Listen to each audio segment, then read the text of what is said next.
கிழக்கு திசையிருந்து கிருபாகரா காப்பாற்றும், தென்கிழக்கு திசையிருந்து தீனபந்தோ காப்பாற்றும்,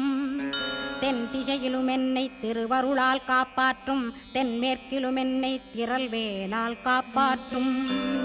மேற்கு திக்கில் என்னை மால்மருகா ரட்சிப்பாய், வடமேற்கிலும் என்னை மயிலோனை ரட்சிப்பாய்,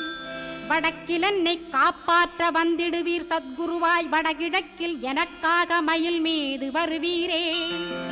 10 திக்கு தோறும் என்னை பறந்து வந்து ரட்சிப்பாய், என் சிகையையும் சிரசினையும் சிவகுரோ ரட்சிப்பாய், நெற்றியும் புருவமும் நினதருள் காக்கட்டும், புருவங்களுக்கிடையே புருஷோத்தமன் காக்கட்டும், கண்களிரண்டையும் கந்தவேல் காக்கட்டும், நாசிகளிரண்டையும் நல்லவேல் காக்கட்டும், செவிகளிரண்டையும் சேவற்கொடி காக்கட்டும், கன்னங்களிரண்டையும் காங்கேயன்